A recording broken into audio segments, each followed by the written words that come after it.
ಅವರು ಅಂಬೇಡ್ಕರ್ ಅವರು ಕುರಿತಂತ ಕೊಟ್ಟಿರತಕ್ಕಂತ ಹೇಳಿಕೆ ಇದನ್ನು ಹೇಗೆ ನೋಡ್ತೀರಿ ಸರ್? ಖಂಡಿತವಾಗಿ ಈ ಹೇಳಿಕೆ ಖಂಡನಾರ್ಹವಾದದ್ದು.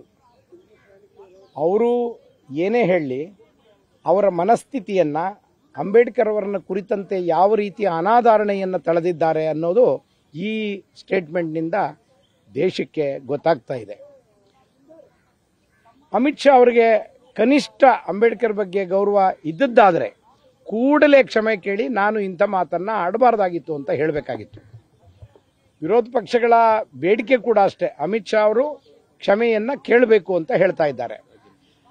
ರಾಜೀನಾಮೆಯನ್ನು ಕೇಳ್ತಿದ್ದಾರೆ. ಮೊದಲು ಕ್ಷಮೆ ಕೇಳಿದರೆ ಅವರ ಉದ್ದೇಶ ಅದಾಗಿರಲಿಲ್ಲ ಅಂತ ಯಾರಾದರೂ ಭಾವಿಸ್ತಾ ಇದ್ರು. ಬಟ್ ಈವರೆಗೆ ನಾನು ಮಾತನಾಡಿರುವ ಮಾತುಗಳು ಸರಿಯಾಗಿವೆ, ಅಂಬೇಡ್ಕರ್ ಬಗ್ಗೆ ಇಷ್ಟು ಅವಹೇಳನಕಾರಿಯಾಗಿ ನಾನು ಮಾತಾಡಿರೋದನ್ನು ನಾನೇ ಒಪ್ಪಕ್ಕಾಗ್ತಿಲ್ಲ ಅನ್ನೋ ಹೇಳಿಕೆಯನ್ನು ಹೇಳಿ ಅವರು ಅದರಿಂದ ಹೊರಗೆ ಬರ್ಬೋದಾಗಿತ್ತು.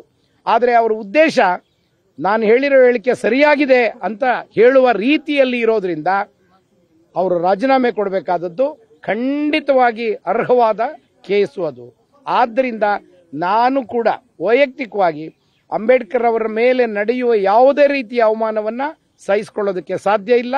ಕೂಡಲೇ ಅವರು ರಾಜೀನಾಮೆ ಕೊಟ್ಟು ಪ್ರಾಯಶ್ಚಿತ್ತ ಮಾಡ್ಕೋಬೇಕು ಅಂತೇಳಿ ಒತ್ತಾಯ ಮಾಡ್ತೇನೆ. ಸರ್, ಇವತ್ತಿನ ಘಟನೆ ಕುರಿತು ಸಂಸತ್ತಿನಲ್ಲಿ ನಾನು ಇರಲಿಲ್ಲ.